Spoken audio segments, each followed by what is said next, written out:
speaker.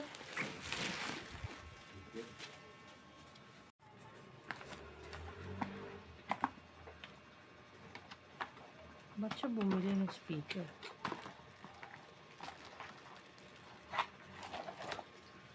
Ang gagawin niya dito?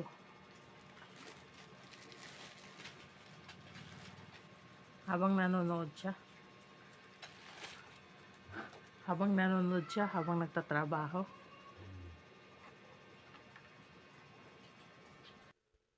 So, ayun guys, meron tayong speaker dito. Bluetooth speaker na rin to.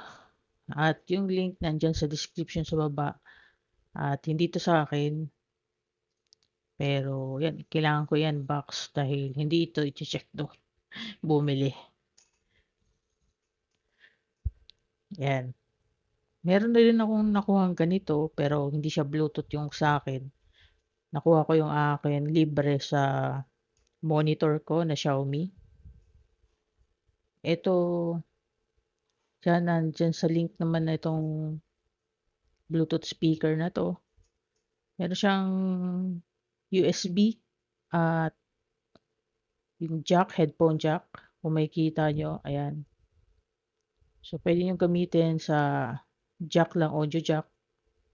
Or pwede nyo gamitin as Bluetooth. Ayan yung price nito, depende sa sale, 300 to 400 to minsan 500 pero gamitin nyo na lang yung link. Nasa 300 to. Ito ay SiCat 350TS. Bluetooth speaker, pang computer nga, desktop, pwedeng wired. So wired talaga siya, yung power niya, USB. Tapos meron siyang 3.5 mm na jack o speaker para sa TV, headphone, o headphone jack nga siya, sa cellphone, ay sa computer pwede, at sa mga kung ano pang gadgets nyo na pwedeng o kailangan ng speaker, tapos pwede yung 3.5 na audio jack. So, sulit na siya, mura naman, may Bluetooth na, malakas-lakas na din.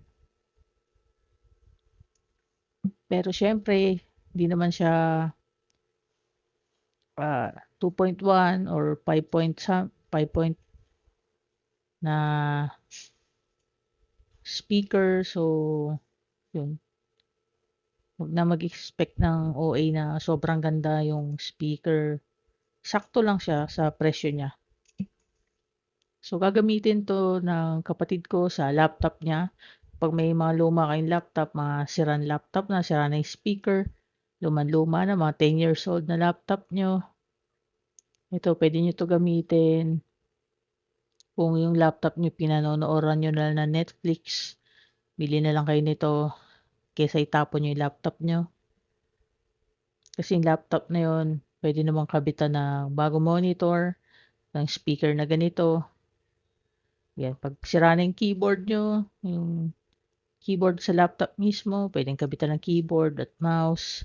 Katulad ng ginawa ng kapatid ko sa luma niyang laptop.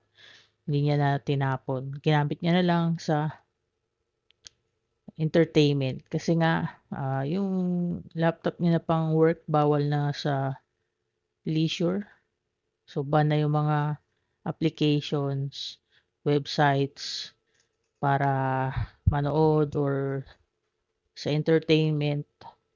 Kaya, ginamit niya na lang yung luma niyang laptop nung siya ay nag-aaral pa.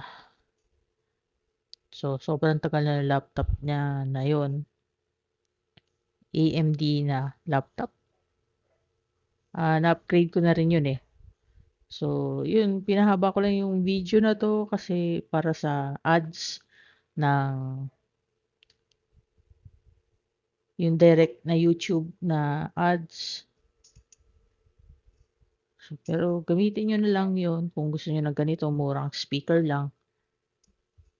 Pwede rin to sa mga shop oh. Kaso, land shop nyo, mapitik, pero pwede naman i-secure. Okay naman siya. At may ilaw-ilaw pa pala 'to na RGB. May ilaw-ilaw yan na RGB.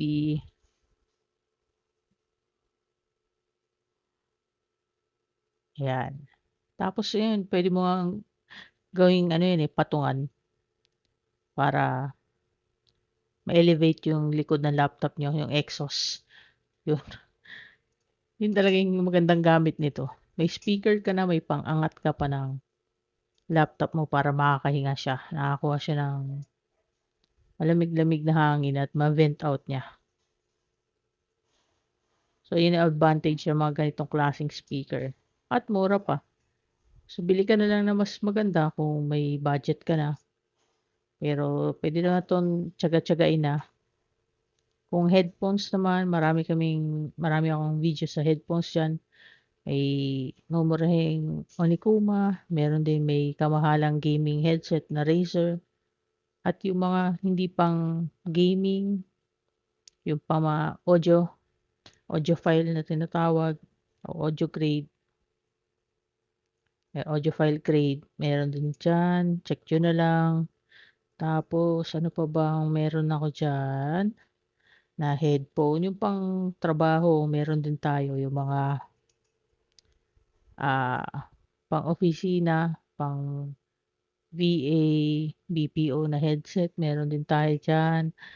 Yung earbuds, meron din tayo diyan from mga classic na Ultimate Ears na Logitech na rin 'yon, Ultimate Ears. Pero dati nung bumili ako noon, hindi pa siya Logitech. Meron tayo diyan noon. Dalawang Ultimate Ears ata yung model na meron ako. MF saka yung TF.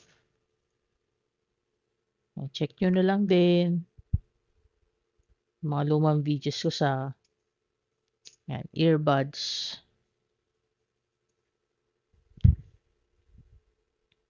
So, yun lang, pinahaba ko lang yung video kasi kailangan kasi para naka-link nga siya sa Shopee o Lazada. Naka-direct dito dadaan sa YouTube. Pero hanggang dito na lang siguro. Like, comment, share, subscribe. Bye-bye.